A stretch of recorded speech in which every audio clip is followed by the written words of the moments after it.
नमस्कार।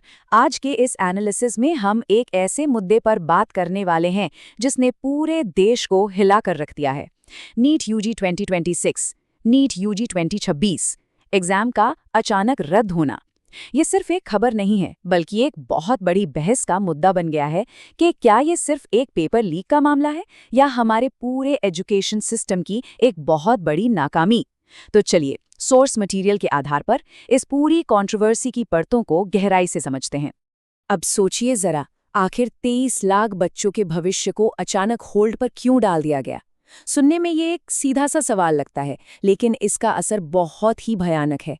जब कोई नेशनल लेवल का एग्जाम रातों रात कैंसिल होता है ना, तो वो सिर्फ एक टेस्ट का टलना नहीं होता, वो उन लाखों स्टूडेंट्स की जिंदगी में अचानक एक ब्रेक लगा देता है, जिन्होंने अपनी पूरी दुनिया इसी एक लक्ष्य के इर्द गिर्द बुन ली थी। इस नंबर पर थोड़ा गौर कीजिए। 23 लाख, ये कोई आम आंकड़ा नहीं है। ये 23 लाख परिवार हैं, उनकी अनगिनत उम्मीदें हैं और उनका वो भारी फाइनेंशियल इन्वेस्टमेंट है जो रातों रात हवा में लटक गया है।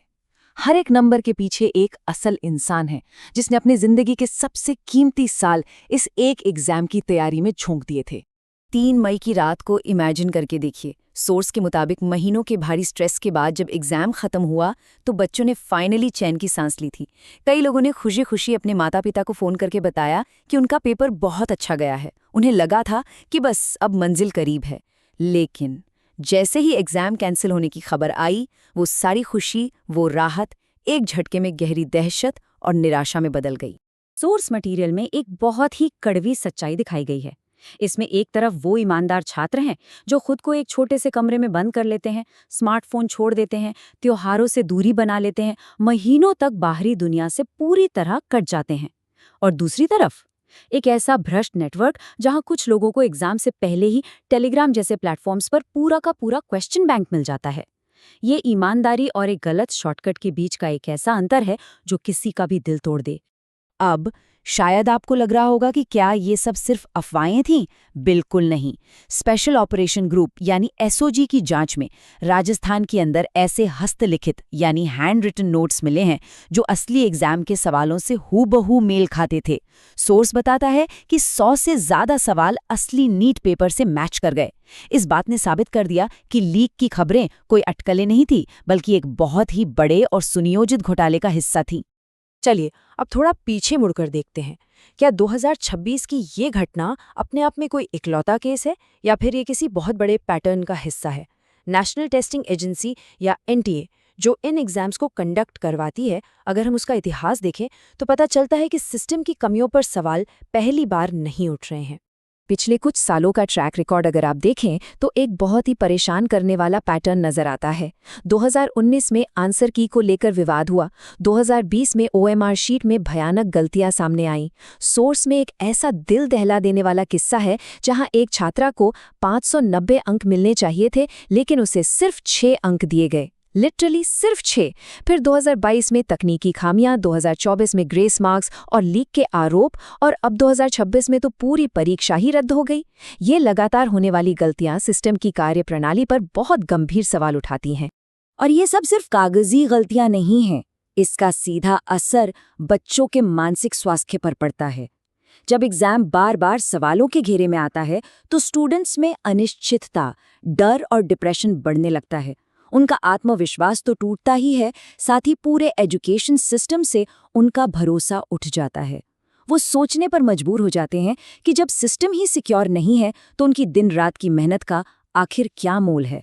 इस एग्जाम की असली कीमत क्या है, ये जानना और भी रुला देने वाला है। मिडिल क्लास और गरीब परिवारों के लिए ये सिर्फ एक एंट्रेंस टेस्ट नहीं है। बच्चे कोटा, पटना, दिल्ली या लखनऊ जैसे शहरों में पढ़ने भेजे जाते हैं। सोर्स हमें बताता है कि कैसे माताएं इन कोचिंग सेंटर्स की भारी भरकम फीस भरने के लिए अपने गहने तक बेच देती हैं और पिता दिन रात ओवरटाइम करते हैं।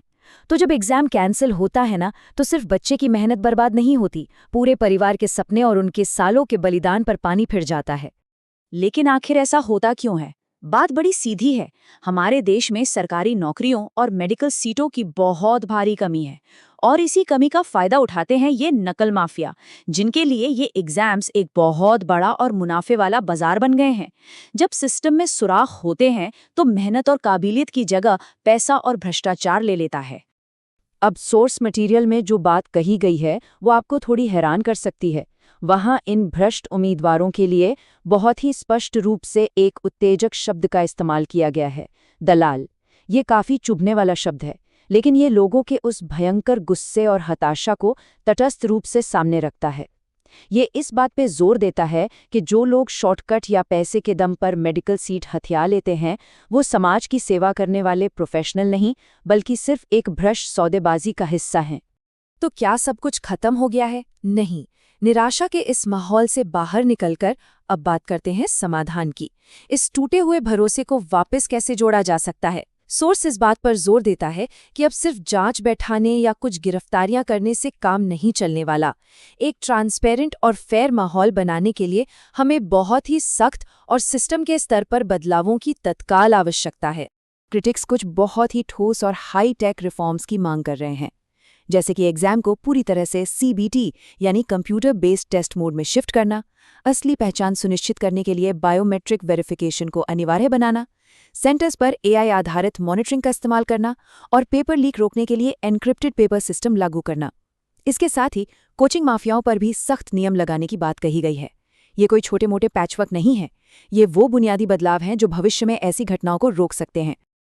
और इसी के साथ हम एक बहुत ही अहम सवाल पर आते हैं। सोचने वाली बात यह है कि अगर हम सिस्टम की जड़ों में जाकर इन कमियों को दूर नहीं करते हैं, तो क्या सिर्फ एक और री-एग्जाम करवा देना काफी होगा? बिना गहरे बदलावों के क्या इस बात की कोई गारंटी है कि अगली बार इन 30 लाख छात्रों का भविष्य सुरक्षित रहेगा? ये एक ऐसा सवाल है जिसका जवाब हमें आने वाले कल के लिए ढूंढना ही होगा।